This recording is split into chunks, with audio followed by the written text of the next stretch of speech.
Stacy, where do most dealer partnerships or internal initiatives tend to fall apart?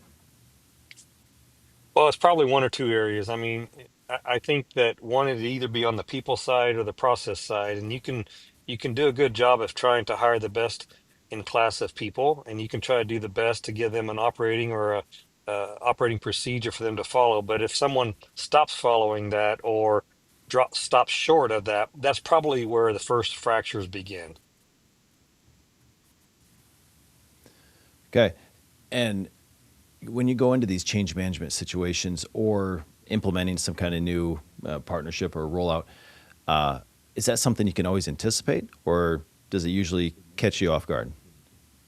I think you can anticipate a portion of it, but there's always some surprises that happen. A lot of what we do, is go in and we try to remap the minds of people who were used to doing it one way or the other. And a lot of what we've done is went in behind dealerships where a Caterpillar dealer has said, "Hey, you know what? We want to change our focus and our priorities and return back to 100% of construction, and they want to exit the ag industry." And so, what's left there is a group of employees that need to be assured of what the new vision is. And so what we do is we cast that new vision and then we establish a standard that we ask everybody to follow. And a lot of times it takes about a year to maybe try to eradicate some of the old behaviors and procedures that maybe did or didn't work for ag and maybe did or didn't work for that previous dealer. So we spend about the first year and year and a half just casting the vision, remapping the minds of the people to go out and to be farmer focused, farmer first, and elevate the customer experience, whether it's in our store or on his farm. Fantastic. Okay. Well, I want to start by welcoming Stacy Anthony to Beyond the Hood. I want to welcome all of our guests to Beyond the Hood with Tractor Zoom.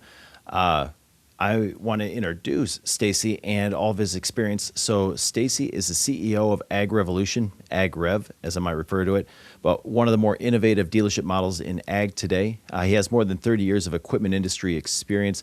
And right before we started recording the call, he was going through the litany of experiences that he's had. And I was kind of reading through a bio. But I think the most important and maybe the impressive piece is just the breadth of experience with different brands. Stacy's worked with John Deere dealers and really bringing a lot of challenged ones up. Had a long stint with Brandt Holdings where he was able to establish from scratch an export business and a lot of international experience in Europe, Asia, Africa, South America. Time with Kloss, and then most recently here with AGCO. And with AGCO really starting from scratch in 2021, so a relatively young dealership. That we get to talk about a lot today. And so I could go in depth on all of Stacy's experiences and stuff that he's worked on, but I think we're going to get into that in our conversation today. And I think one of the things that bio really highlights, Stacy, is your ability to change and your adaptability. And so that's the topic of a lot of what we're going to talk about today. Change management, and then how do you change your employees? How do you change customers in order to get to the best outcome? So if you're ready, Stacy, we can start to dive in. I'm ready, Andy. Thank you for having me today. Great. Okay, so let's talk first on collaboration and external collaboration with partners that might be outside your dealership, because you can do some work internally, but then you also need to work with partners externally. So everybody does talk about these external partnerships, whether it's with OEMs, fintech, vendors, tech providers. But what actually makes a partnership successful? What makes it work? To me, I think it's the mindset of the dealer with that partner or manufacturer. For instance, I sometimes hear a lot of dealers feel like it's us versus them, and I think that in order for that partnership to be aligned, it can't be a versus. It has to be an aligned with. And so, what we choose to do is go in, whether it's when we consider to take on a new short line or even with our long line manufacturing partner of AGCO, we just choose to align with them and make sure that our business and their businesses are achieving the outcomes that are best for both. And so I think most of all, it's a mindset to make sure that you're aligned with your strategies. you're aligned with your goals and outcomes. So on that vein, then, what helps, or maybe on the flip side, what hinders alignment? Well, I think what helps with alignment is just getting real with each other and saying, hey, you know what, there's some things that's good for you that's bad for us and vice versa. But what we got to find is the win-win. And that can be whether it's inventory, it's your KPIs for market share, your desirable outcomes, your growth plan, your growth strategies. I think all of that is got to be aligned for the win-win. And then I think there's other things that can hinder, that relationship when that is tilted towards just one or the other. And or if the dealer just feels like that, you know what, I'm not going to embrace maybe the full product line. I'm just going to cherry pick the products that I want to because that's what's good for me. So there's an example of where a dealer can then start to be in the place to where he's hindering the manufacturer and their opportunity to be full product solutions to that territory. So it can go both ways, but I think a dealer today has to be embraced in the full product line and be willing to represent that manufacturer to the best of their ability. That's good perspective. I could probably echo that from the vendor and supplier side. That's also what makes that successful is that full alignment and embracing in that partnership and full success. So, good answer. Uh, Moving on the change management piece, especially for dealerships once they've grown, and you've been in a whole slew of different types of dealerships, from smaller to larger to ones that obviously are setting up international export businesses. What changes as you go from a smaller dealership to one with multiple locations, multiple revenue streams?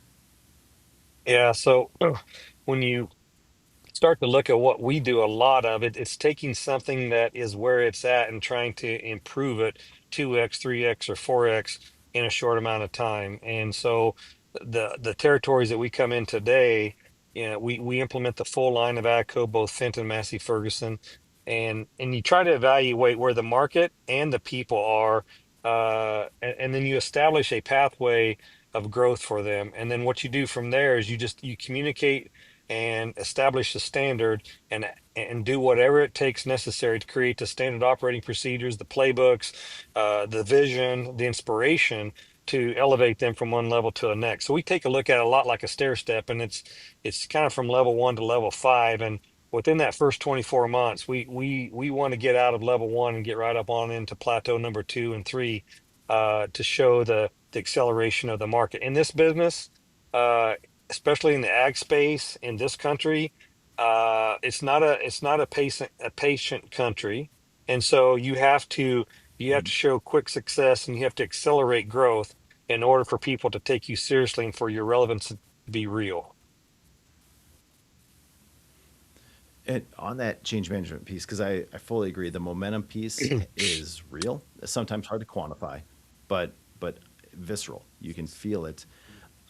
Do you ever run into consistency challenges where people understand the need to run and to create this momentum, but yet, like you said, standard operating procedures, your SOPs, they're important to lay that groundwork. Is that ever a give and a take, or how do you balance out the wanting to run with the needing to be persistent and maybe walk? Yeah, I mean, so many times you'll have a department or a location specific that's like they've been used to a little bit more of a lackadaisical approach, or they were used to being able to uh, you know, work 35, 36 hours a week instead of 40 or 50 or 60, what it takes to really turn around a dealership and get customers coming back in the door. And so there's an uphill battle there for sure. Excuse me, to climb when you start remapping the minds of what average looks like versus what excellent looks like. And so that is a constant just reinforcement support from management to make sure that the vision stays live, it stays fresh, it stays crisp. And it takes a lot of communication, it takes a lot of one-on-one, it takes a lot of walking it out side by side with those employees. And so it's a lot of work. But over time, you eventually get people excited when they start to see outcomes that were higher and better than they've ever experienced before. Sometimes people get a lid of limitation placed on them by management or by themselves. And either way, you have to raise that lid of limitations to help them see a bigger, brighter future. And when they start to see and taste what success can look like, then they start to get engaged and support the movement and the mission of the business. Yeah, I love that. I love the analogy of the lid and raising people's expectations. If we got time towards the end, I may come back and ask you maybe an example because from a from us leading change also externally, but also I think from a lot of listeners of just personally, whether they're a church group leader or a youth coach or whatever, that's what you're constantly trying to do is get people to change their expectations of what's possible and get them to go forward. I'm not going to drop it on you right now. Maybe I'll keep that to the end. All right. Okay, but moving on to a little bit of the same, where we're still talking about change management, but maybe more towards the operational changes. So less on a dealership growing, but let's say you're adopting new technology or new initiatives at your dealership. Uh, what is the day-to-day friction that teams typically run up against? Well, I think a lot of businesses come in and they look at what is easy and simple to implement. And a lot of times, what's easy and simple to implement is centralization. Everybody does it the same. Everybody, I'll use a phrase that, one of my former bosses used to say all the time, a guy who I highly respect and who developed, one of the biggest, largest deer organizations, that there is. But he used to say, not everybody has to wear a 42 regular blue coat, meaning that location 1 through location 13, maybe not everything has to be done the same. We can still be individuals inside those locations. The two most important numbers I heard the other day was 8 and 4.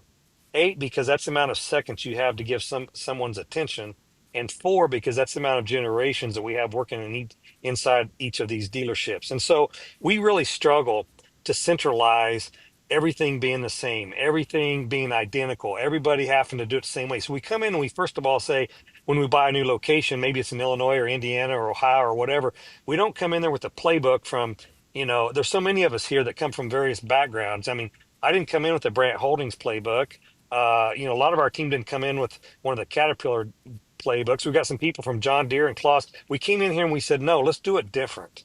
And what different means is, what does the market need? What does the market want? What does the customer want? And what happened was we began to go out and talk to the customer and we said, hey, what does the next generational relationship look like between farmer and dealer? Because we knew when we started AgRevolution, we couldn't just come in and copy paste our competitors. We're walking into an industry that's been controlled by two, dominated by one for 180 years. And the last thing we want to do is just be another third angle of choice that didn't look any different. So what we did is we said we got to be drastically different.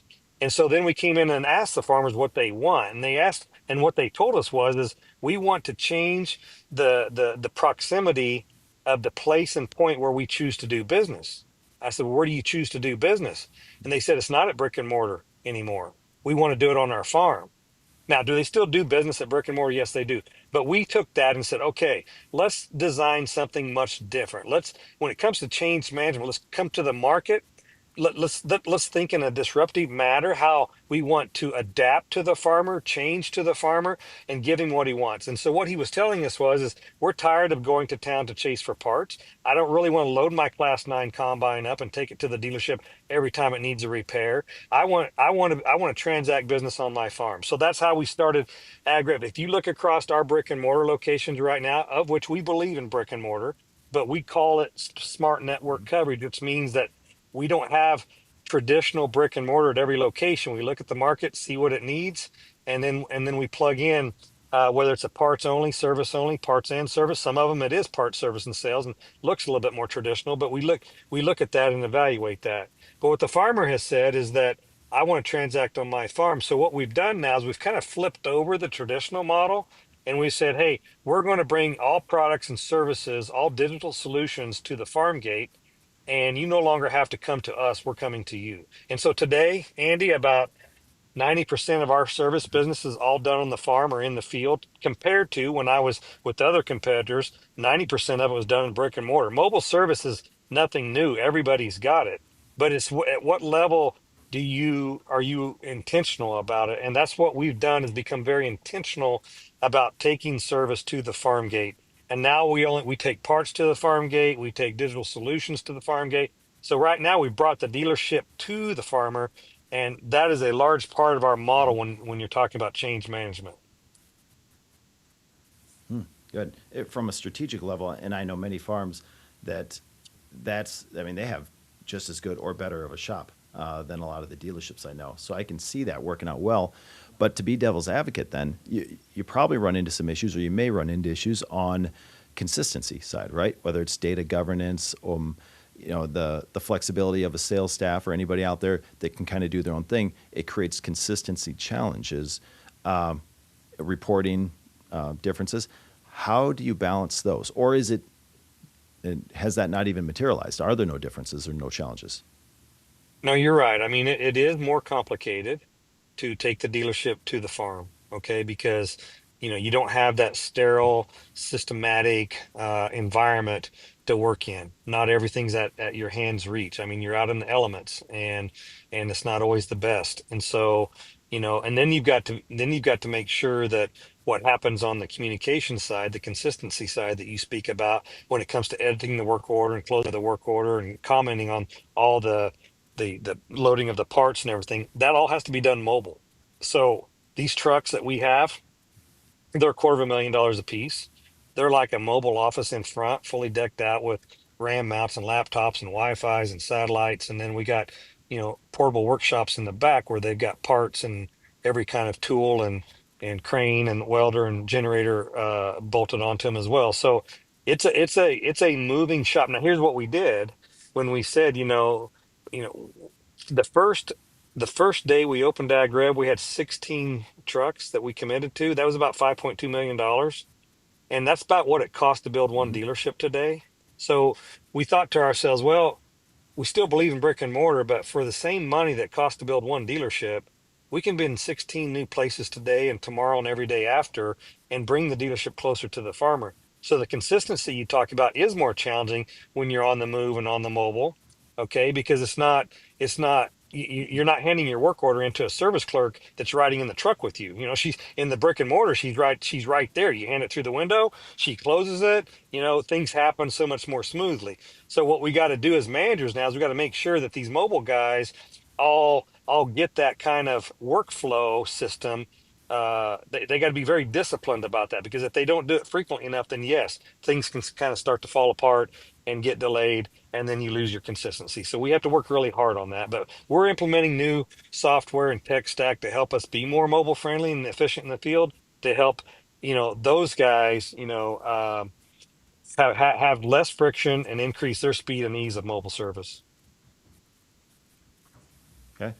On that subject of software, tech stack, in order to fit your strategic model of getting out to the customers, what does that actually look like in practice? What does it look like when you try to get your guys to know the customers a whole lot better? What tools are you using? How do you do that?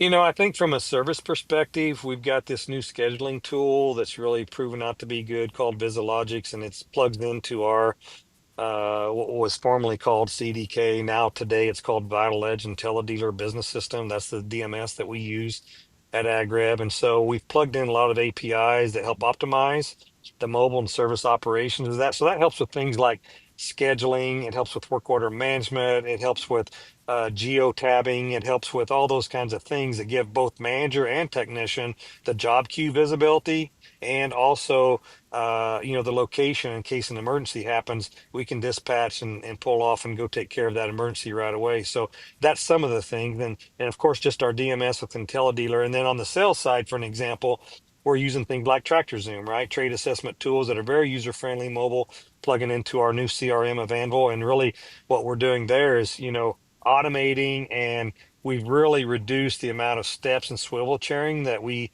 used to have to do between multiple platforms, and we're bringing that in under one umbrella now, and it has really reduced a lot of friction, and it's increased the speed and ease of which those guys now are able to go out and evaluate machines, communicate with sales management at a central location, and then get their trade assessment numbers. So it closes the gap of time between when we evaluate a machine and the time the customer gets his quote in his hands. So speed to solutions is something we talk about all the time because we're looking for a tech stack that always is accelerating our ability to be speed to solutions.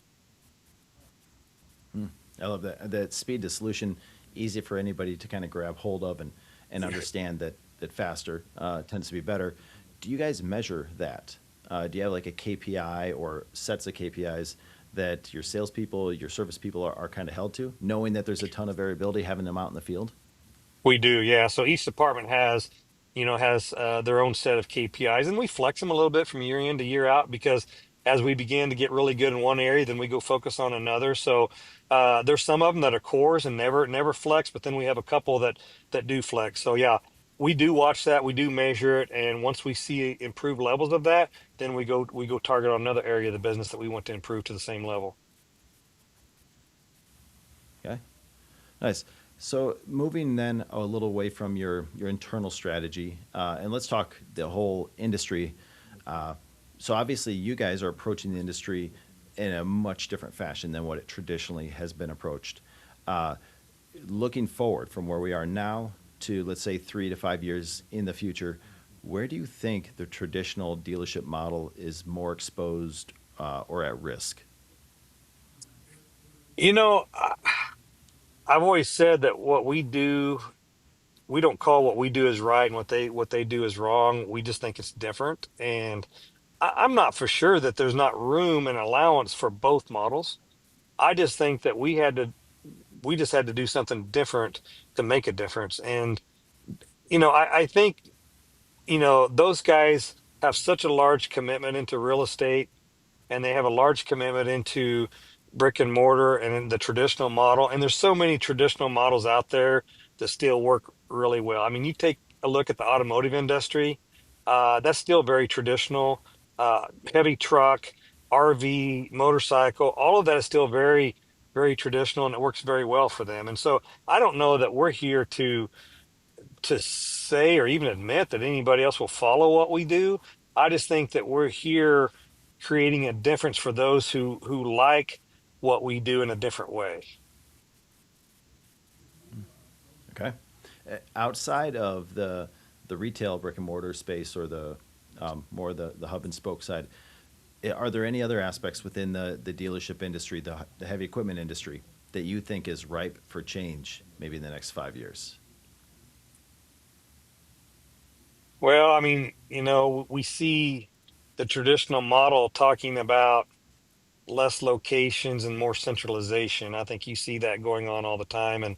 And I think when you start to see market compressions like this one, stores that were on the bubble, maybe in volume levels, there may be some dealers who make decisions and say, you know what, not sure it makes a lot of sense to keep that one open, but we still got to fill that gap and service it somehow. So they'll have some challenges there, I think, to deal with.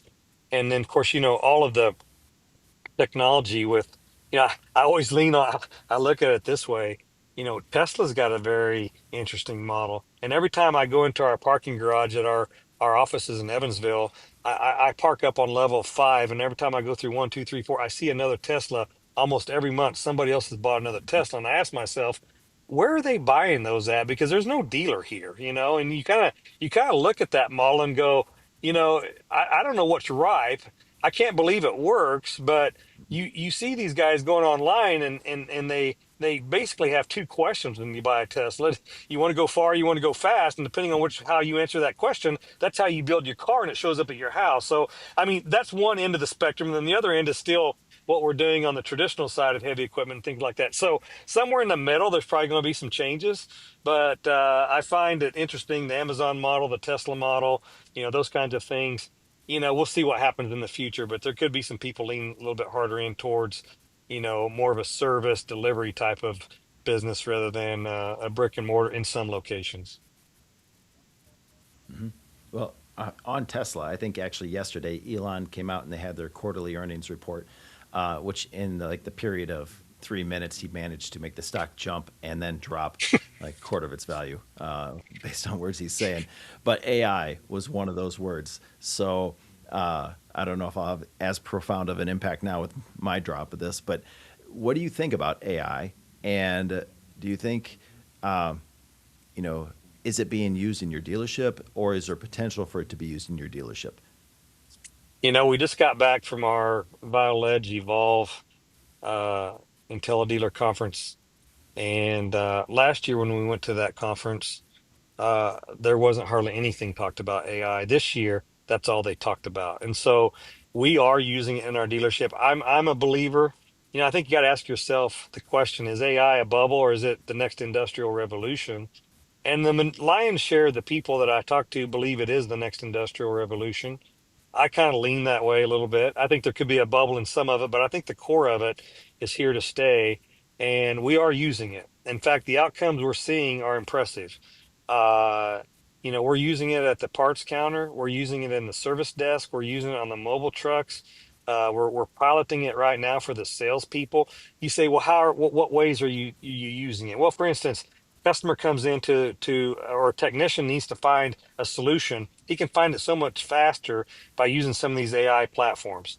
When it comes to R&R, diagnostics, schematics, parts person, when a customer walks into the counter, how much oil do I put in my Fendt 1050? Well, boom, within seconds, he's got the answer. And what's nice about that is, let's say you got a younger, maybe some people have just graduated university and they're just getting started in the industry and the business. It can help them so much further because they don't have to hunt and look and learn the hard way. They can just, they can lean on AI and very quickly grasp the information and speed to solutions, deliver it back to the customer. So we are using it. I think we're going to continue to use it. It's intimidating from one perspective because it moves so fast that you got to stay on it. It's got to be a weekly commitment, in my opinion, to see what changed from last week to this week. Because if you don't, I think you'll surface around on the kind of on the bottom layer, and you'll never get to where the full potential of it is. So we're dedicated to every week trying to learn another level. I think it kind of goes from like 101 to probably 901 or something like that. I don't know how to explain it, but it's definitely more than three or four levels. Right. Yeah, right. And it's fast. Each level adds on every single week. Uh, yeah, you mentioned speed to solution, and you alluded to that earlier too. That speed is key to a lot of different things. In terms of sales, and a lot of people listening to this podcast, a lot of people in the industry know this that speed kills deals, right? So we know that that is important. When you look at sales and the parts of the sales process, whether it's appraisals, understanding your inventory, having the pricing conversation, where have you seen having the data, speed of the information at your fingertips in the moment help to change behavior? Have you seen any differences of where your salespeople have access to the right kind of information exactly when they need it, where it's really moved the needle? Yeah, so I mean, I think we've seen a great reduction in quote to close times. So that's a big one for us. Same thing for service. Days to close on a work order, but especially talking about salespeople. And here's the thing too: you can be riding in a combine doing a demo, and you can take a lot of that technology and the questions that come up during a conversation can easily and quickly be answered. On the spot. And when it comes to the products that we use for salespeople, trade evaluations and CRM and communication back to the customer, all of those tools they've greatly enhanced our ability to compress the time that customers use. Customers don't like to wait on a quote. They don't want to wait on the information they've asked for, the specs or the order dates or any of that kind of stuff. So the tools we're using, some of which TractorZoom is providing and Amble's providing, they're all enhancing our ability to close that gap and speed up that rate. Good. Good. Well, Stacy, I know we're coming up on time here, but I do want to get your perspective on a couple other things. I enjoy these conversations. I always get to glean something both industry focused, but also maybe more philosophically focused. So I'll throw this one at you. In all of your experience, do you have a belief that has just fundamentally changed from early on to now? Mm. Well, It's a little deeper, so I apologize for putting yeah. you on the spot.